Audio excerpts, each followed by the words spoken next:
Suzanne had always lived a quiet, unremarkable life in her small town, a life punctuated by routine, familiar faces, and predictable days. That all changed one crisp autumn afternoon when an unexpected letter arrived from a notary's office. The letter bore news that would upend everything Suzanne had known. It stated that her neighbor, Margaret, a kind elderly woman who had been a cherished friend and confidant, had left her a mysterious inheritance. Though Suzanne and Margaret were not related by blood, they had shared many casual coffee dates and friendly conversations over the years. Now, as the letter explained in measured, deliberate words, Margaret had chosen Suzanne to receive an unusual gift, an old cabin hidden deep in the woods, along with a set of cryptic maps and instructions that promised to reveal long-buried secrets. At first, Suzanne was flattered by the unexpected honor, though confusion soon mingled with her surprise. Why, of all people, had Margaret chosen her, and what could be so extraordinary about this cabin that it warranted such secrecy? The notary's office had been presided over by a man in a neat blue suit, who explained that Margaret had carefully embedded Suzanne's name in her will during her final days. "Your neighbor trusted you to carry on her work," he had said, sliding a small brass key in a yellow envelope toward her. Though his tone was matter-of-fact, there was an undercurrent of urgency in his words. Suzanne's mind raced with questions as she clutched the key and maps in her hands. After the meeting, Suzanne returned home, her thoughts consumed by the inheritance. Margaret had passed away only 2 weeks earlier, and while Suzanne had grieved the loss of her warm, gentle friend, she could never have imagined that Margaret's final wish would send her on a strange adventure.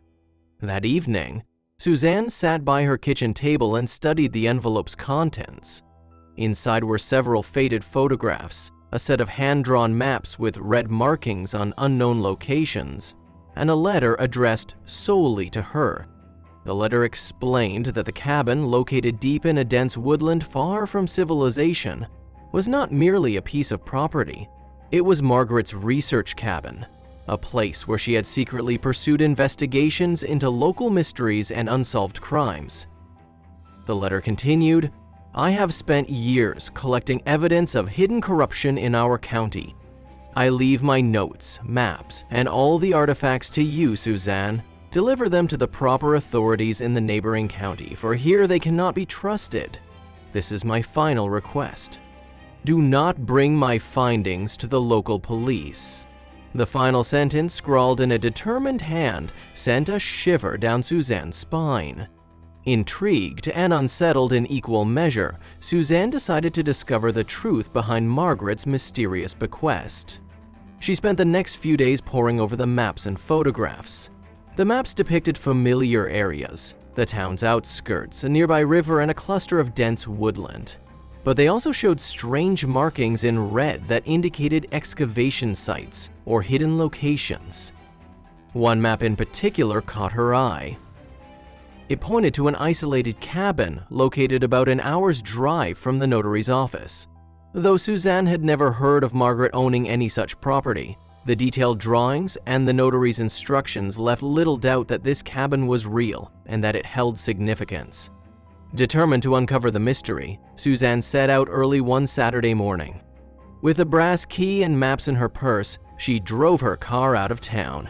The urban landscape quickly faded into wide expanses of farmland, then gave way to dense woodland patches that marked the edge of civilization. The drive was long and quiet, punctuated only by her own anxious thoughts about the secret legacy left by her dear neighbor. After nearly an hour, Suzanne arrived near the coordinates indicated on the map. The cabin was not visible from the road. It lay hidden in a clearing deep within the forest. Realizing that the final stretch was not accessible by car, she parked her vehicle in a sandy ditch and began walking along a narrow, winding trail. The path was rugged and overgrown, the underbrush thick and the ground uneven. Yet, as she trudged forward, Suzanne's resolve only grew stronger.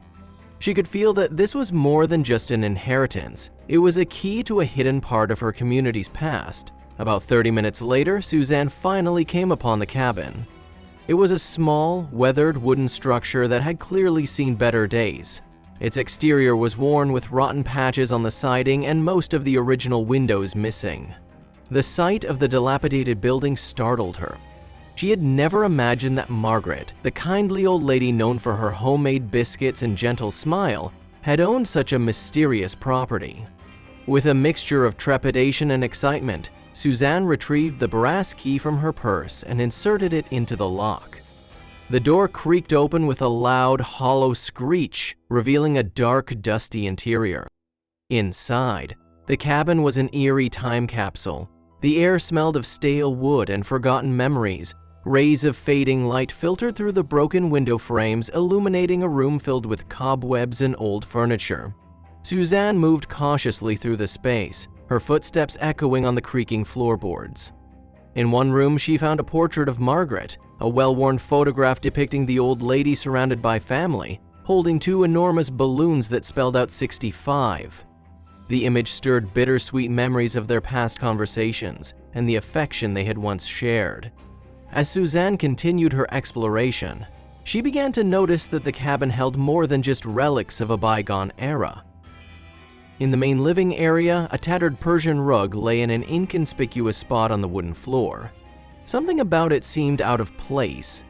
As she carefully lifted the rug, Suzanne discovered an uneven section of floorboards. Her heart skipped a beat when she realized that the uneven patch was not ordinary. It was the concealed edge of a hatch, nearly invisible beneath the fabric of the rug. With trembling hands, she knelt down and examined the hatch, its metal handle glinting dimly in the weak light. The hatch had clearly been designed to remain hidden, accessible only to someone who knew it was there. Suzanne's mind raced with possibilities. What could be hidden beneath this cabin? Driven by an irresistible blend of curiosity and caution, she pulled the handle upward with all her strength. The wooden cover flipped open with a resounding bang, revealing a dark, gaping hole. For a moment, she hesitated, peering into the pitch-black depths below. Then, summoning her courage, Suzanne discovered that a narrow wooden ladder was attached to the side of the hatch. It beckoned her downward, promising answers to the mysteries that had already begun to pile up. After a brief moment of internal struggle, Suzanne stepped onto the ladder and began her descent into the hidden basement. The air grew colder and more musty with each step, and the soft sound of her footsteps mingled with the distant creaks of the old building. At the bottom, she found herself in a spacious room that was clearly different from the rest of the cabin. This basement, long forgotten and left undisturbed for decades, was filled with relics that spoke of a secret life, a secret that Margaret had carefully preserved. The basement was larger than the upper floors, with high ceilings and walls lined with shelves cluttered with old books, trinkets, and peculiar objects. Dust motes danced in the beams of light that seeped through small, grimy windows. In one corner, Suzanne discovered a battered desk covered in yellowed papers and faded maps. As she inspected the maps, she noticed red markings and annotations that suggested Margaret had been tracking certain locations over many years. The maps detailed areas of the town and beyond, marking sites where artifacts might still lie hidden, evidence of a long-forgotten investigation. Her exploration continued, and in the lowest drawer of the desk, Suzanne found a thick yellow envelope with no label. Her heart pounded as she opened it and discovered a photograph and a letter addressed directly to her. The letter, written in Margaret's distinctive, graceful hand, explained that the cabin had been left to Suzanne for a reason. Margaret had been involved in a secret investigation into local corruption and the illicit excavation of historical artifacts. She had gathered evidence, notes, maps, photographs, detailing the nefarious activities of certain local officials and criminal organizations. In a final, urgent plea, the letter instructed Suzanne to deliver all of Margaret's findings to the proper authorities in the neighboring county, warning her not to bring them to the local police, who Margaret claimed could not be trusted. Stunned and overwhelmed, Suzanne felt a surge of responsibility. Margaret's words were clear. Her neighbor had spent her final years documenting a hidden web of crime and corruption, and now, through this unexpected inheritance, Suzanne was to be the one to carry on that work. Unsure of what to do next, but determined to honor Margaret's legacy, Suzanne gathered the maps, photographs, and notes and carefully returned to her car. The drive to the neighboring county was long and fraught with anxiety. As she navigated winding country roads, Suzanne's mind raced with questions about Margaret's secret life. Why had the kindly old lady, known for her gentle demeanor and homemade biscuits, devoted herself to uncovering a criminal network? And why had she chosen Suzanne to be the one to reveal it? The answers, Suzanne hoped, lay hidden within the evidence that she now possessed. Arriving at the police station in the neighboring county, a small modest building in a quiet town, Suzanne was met by a stern officer who directed her to a detective named Harris. In his office, she spread out the yellow envelope, maps, photographs, and Margaret's handwritten letter across a worn wooden desk. Detective Harris listened intently as Suzanne recounted her discovery of the cabin and the contents of the letter. His eyes narrowed as he examined the evidence, and slowly he began to piece together the incredible story behind Margaret's secret. Harris explained that Margaret had once been an archaeologist, but her passion for preserving history had led her to uncover evidence of a criminal network involved in the illegal excavation and trafficking of ancient artifacts in their county. Though she had worked quietly and in secret for many years, Margaret's meticulous records had finally grown too important to keep hidden. The maps and photographs revealed hidden excavation sites, and the red markings on the documents indicated areas where valuable artifacts had been confiscated by corrupt officials. Detective Harris's voice was grave as he confirmed that Margaret had trusted Suzanne to complete her work. "Your neighbor was a brave woman," he said softly. "She believed that the truth must be exposed, even if it meant going against powerful interests." In the days that followed, Suzanne's discovery set off a chain reaction. With Margaret's evidence in hand, authorities obtained search warrants and launched a full-scale investigation into the corrupt network that had long exploited local historical sites for profit. Several local officials were arrested, and hidden stashes of rare artifacts were uncovered in private estates throughout the region. The story quickly made headlines, and Suzanne found herself thrust into the center of a major criminal investigation, a role she had never imagined she would play. Though initially overwhelmed by the attention, Suzanne soon recognized that Margaret's legacy was being honored. Her neighbor's painstaking research had finally led to the exposure of a network that had stolen from the community's heritage for decades. As the investigation unfolded, Suzanne was invited to speak at local events and share her experience, inspiring others to look beyond the surface of everyday life to uncover hidden truths. Yet, even as justice was served and the corrupt officials were brought to account, Suzanne could not shake the profound impact of her inheritance.